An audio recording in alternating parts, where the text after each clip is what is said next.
Class 9 में next topic हम देखने जा रहे हैं ओके फिजिक्स में force and laws of motion. Okay, force and laws of motion, force and laws of motion.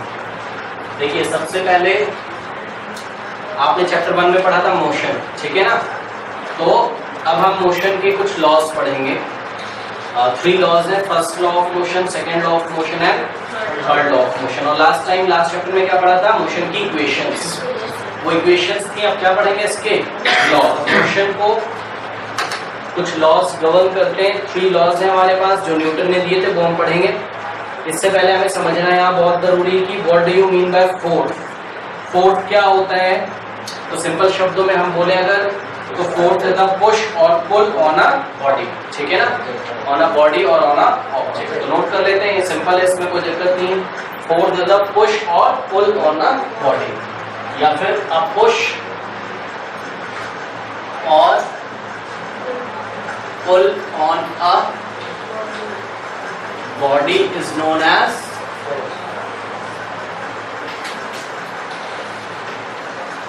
Force. Okay,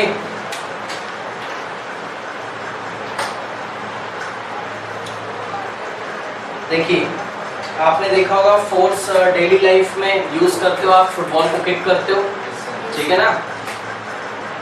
तो फुटबॉल ऐसा सीधे आ रही तो अपनी डायरेक्शन क्या कर देती है? चेंज, ठीक है ना। इसी तरीके से ये देखिए, ये है, अब इसका हम शेप चेंज कर सकते हैं फोर्स लगाकर। देख रहे हो आप, फोर्स लगाकर इसका शेप चेंज हो गया, ठीक है। इस तरीके से बहुत सारे हम इफेक्ट देखेंगे। आप फोर्स लगाकर ट्विस्टिंग कर सकते हो, प्रेसिंग कर सकते हो, किसी ऑब्जेक्ट को लिफ्ट कर सकते हो, ठीक है ना। तो देखिए हम नोट कर लेते हैं कि इफेक्ट ऑफ फोर्स क्या क्या हो सकते हैं, ठीक है। इफेक्ट ऑफ फोर्स, ठीक है। Number 1, a force can move a stationary object. A force can move a stationary object. Okay? Force किसी भी रुके हुए ऑब्जेक्ट को चला सकता है, पता है आपको। देखिए इसमें, देखिए जो चीजें ज्यादा समझाने की नहीं है मैं उस पर ज्यादा डिस्कस नहीं करूंगा। ओके, ठीक है, मतलब फोर्स क्या कर सकता है? किसी रुके हुए ऑब्जेक्ट को चला सकता है, ठीक है। A force can stop a moving object. अगर कोई ऑब्जेक्ट चल रहा होता है तो उसको क्या कर सकता है? Stop. A force can stop a moving object. Stop a moving object. For example, कोई ये देखिए, ये ऐसे करके आ रहा है, मैंने फोर्स लगा के क्या कर दिया? इसको रोक दिया। ओके, और फोर्स क्या कर सकता है? Force can change the speed of moving object. Force can change the speed of moving object. हाँ भाई, स्पीड चेंज कर सकता है कि नहीं चेंज कर सकता है ना। ये देखिए, ये ऐसे करके जा रहा है, मान लीजिए ऐसे करके मोशन कर रहा है, इसको मैंने पीछे से और तेजी से धक्का लगा दिया तो इसकी स्पीड क्या हो जाएगी? बढ़ जाएगी, ठीक है। अभी हम इसको डिटेल में डिस्कस करते हैं। नेक्स्ट देखिए, force can change the direction. Yes और no? Force can change the direction of moving object. Football आ रही होती है, इस डायरेक्शन में आप किक कर देते हो, अपनी डायरेक्शन चेंज कर लेती है, तो आप उस पर क्या अप्लाई करते हो? फोर्स। नेक्स्ट है, force can change the shape और साइज ऑफ अ ऑब्जेक्ट, ठीक है ना। Force can change the shape और size of the object. Okay, force क्या चेंज कर सकता है? शेप और साइज। देखिए, ये देखिए, ये इनका बॉटल है, ये देखिए शेप क्या हो गया इसका? चेंज। अब ये चेंज परमानेंट भी हो सकता है और टेम्परेरी भी हो सकता है, ठीक है ना। जैसे कि रबर बैंड जो होता है उसको आप ऐसा खींचते हो फोर्स लगा के, तो थोड़ी देर के लिए उसका शेप चेंज होता है, लेकिन वो कैसा चेंज है, परमानेंट नहीं है, टेम्परेरी है। क्यों होता है ऐसा? ये सारी चीजें, ये इलास्टिसिटी के कारण होता है। ये सारी चीजें हम आगे डिस्कस करेंगे। ओके, उसके बाद देखिए नेक्स्ट टॉपिक आता है कि बैलेंस और अनबैलेंस फोर्स क्या होते हैं। देखिए बैलेंस और अनबैलेंस फोर्स क्या होते हैं। बैलेंस फोर्स एंड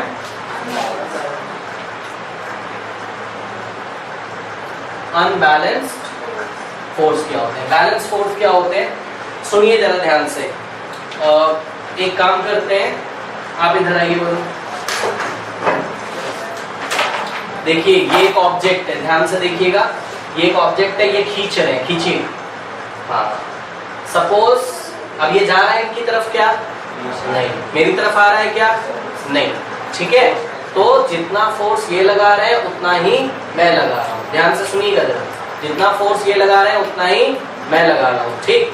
अब सपोज इसको आगे कोई इधर से खींचने लगे इस टाइम, तो मैं सपोज 5 न्यूटन लगा रहा हूँ और ये भी कितना लगा रहे हैं, 5 न्यूटन। तो 5 न्यूटन मेरी डायरेक्शन में, 5 न्यूटन इनकी डायरेक्शन में क्या हो गया, कैंसिल।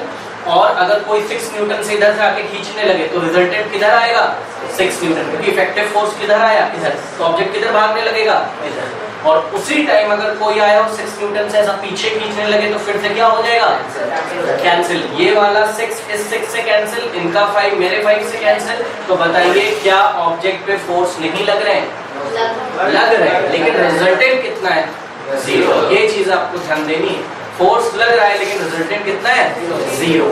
तो ऐसे फोर्सेस को क्या बोला जाएगा, बैलेंस फोर्स। तो बैठ जाइए। तो बैलेंस फोर्स कब होते हैं, if the resultant of all the forces acting on a body is 0।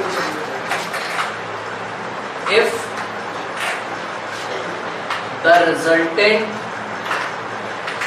Of all the forces acting on a body is 0। Resultant अगर 0 होता है तो the forces are called balance forces, ठीक है। then the forces are called balance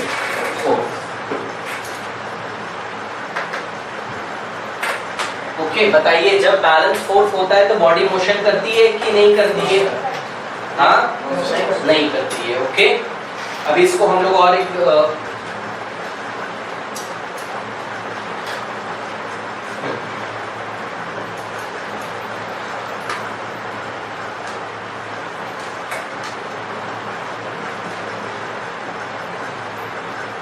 सुनिए भाई जरा ध्यान से।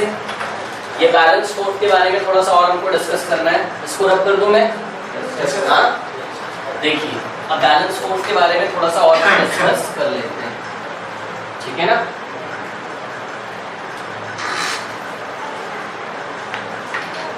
ध्यान से सुनिए। अभी मैं कांटेक्ट नॉन कांटेक्ट फोर्सेस की भी बातें करूंगा, बट उससे पहले सुनिए। हमेशा याद रखिए जब भी कोई ऑब्जेक्ट ये ऐसा ऐसे सरफेस पे रखा है ना, तो ऑब्जेक्ट का वेट कहाँ काम कर रहा है, नीचे। ऑब्जेक्ट का वेट कहाँ काम कर रहा है, नीचे।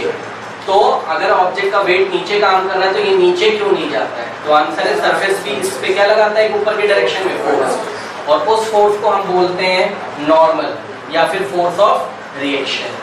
फिर से देखिए जरा, ये एक टेबल है, ठीक है, या ग्राउंड है, कुछ भी कह सकते हैं आप।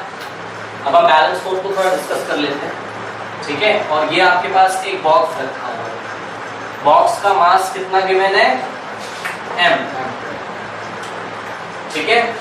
और इस चैप्टर को स्टार्ट करने से पहले आप लोग एक फॉर्मूला याद रखिए जिसको हम अभी डिस्कस भी करेंगे। फोर्स इज इक्वल टू क्या होता है, मास इनटू एक्सेलरेशन। तो ध्यान से देखिए, अगर ये बॉक्स ऐसे करके किसी सरफेस पे रखा है तो इस पे कौन सा एक्सेलरेशन लग रहा है, एक्सेलरेशन ड्यू टू ग्रेविटी। क्या लग रहा है इस पे, एक्सेलरेशन ड्यू टू, कौन लगा रहा है, अर्थ। एक्सेलरेशन ड्यू टू ग्रेविटी, जी का वैल्यू जिसका डायरेक्शन का है डाउनवर्ड, तो ए की जगह आप क्या लिख देंगे इसमें, जी, तो mg। तो इस पे फोर्स कितना लग रहा है, mg, जो कि बॉडी का क्या है, वेट। याद रखिए अगर कोई बॉडी ऐसा सरफेस पे रखी हुई है तो डाउनवर्ड डायरेक्शन में जो आप वेट दिखाते हैं, ये प्लीज याद रखिएगा, वेट भी क्या है एक तरीके का फोर्स, वेट भी क्या है एक तरीके का force, it is exerted by the earth on the object. ठीक है, ये देखिए यही बोला जाता है कि कितने फोर्स से अर्थ क्या कर रही है ऑब्जेक्ट को अपनी तरफ अट्रैक्ट कर रही है, खींच रही है। तो ये ऑब्जेक्ट नीचे क्यों नहीं जाता है, तो इसका आंसर सुनिए। ये ऑब्जेक्ट नीचे इसलिए नहीं जाता है, जैसे कि डस्टर इनके पास नहीं जा रहा था ना तो मेरे पास, क्यों? 5 न्यूटन अगर इन्होंने लगाया था तो 5 न्यूटन मैंने लगाया था। तो वही चीज है, अगर mg ऐसा डाउनवर्ड लग रहा है तो इसके जस्ट ऑपोजिट क्या काम कर रहा होगा, एक फोर्स, जो कि कौन लगा रहा होगा, प्लेन, जिस प्लेन पे बॉक्स रखा है, याद रखिए हमेशा, भूलिएगा नहीं। ठीक है, बताइए ये डस्टर इस प्लेन पे रखा है और डस्टर का वेट है 5 न्यूटन नीचे, बताइए रिएक्शन फोर्स कितना होगा? समझ में आ गया? याद करो इसको। ठीक है, इसको हम बोलते हैं कैपिटल आर से दिखाते हैं, या तो किससे दिखाते हैं, एन से दिखाते हैं। ठीक है ना, अभी आप कैपिटल आर से दिखाइए, क्या बोलते हैं इसको, रिएक्शन फोर्स या फोर्स ऑफ रिएक्शन। और सुनिए डायग्राम में दोनों को मैंने जस्ट ऑपोजिट दिखाया है, का मतलब दोनों का लाइन ऑफ एक्शन क्या है, सेम। लाइन ऑफ एक्शन मतलब आपको इमेजिन करना पड़ेगा ये फोर्स किसी लाइन के अलोंग काम कर रहा है, वो लाइन है। तो दोनों को मैंने सेम लाइन में क्यों दिखाया है, सेम क्यों? क्योंकि दोनों जस्ट ऑपोजिट फोर्स होते हैं और मैग्नीट्यूड में कैसे होते हैं, इक्वल। यही रीजन, ना तो बॉक्स ऊपर जा रहा है ना तो नीचे जा रहा है। ओके, तो ये किसका एग्जांपल है बताइए? हाँ, डायरेक्ट फोर्स।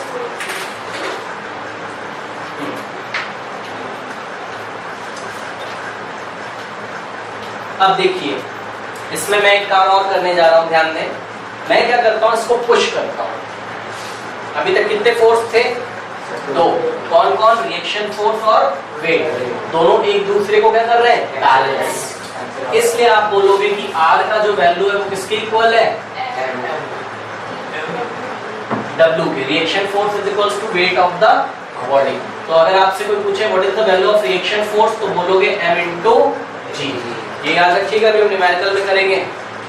ओके, उसके बाद अब मैं इसमें एक और एक्टिविटी करने जा रहा हूं। देखिए मैं क्या एक्टिविटी करने जाता हूं। मैंने इसको इधर से पुश किया, मैंने इधर से इसको पुश किया, नहीं चल रहा है। क्यों नहीं चल रहा होगा भाई? क्योंकि इधर से ये सरफेस इसको चलने नहीं दे रहा है।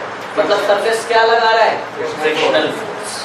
छोटी क्लासेस में पढ़ा है आपने। मैं बॉडी का मोशन इधर कराने की कोशिश कर रहा हूँ, लेकिन इसको इधर से एक फोर्स लग रहा होगा अलोंग द सरफेस, जिसका नाम क्या है, अब बताइए कितने फोर्स हो गए इस पे टोटल,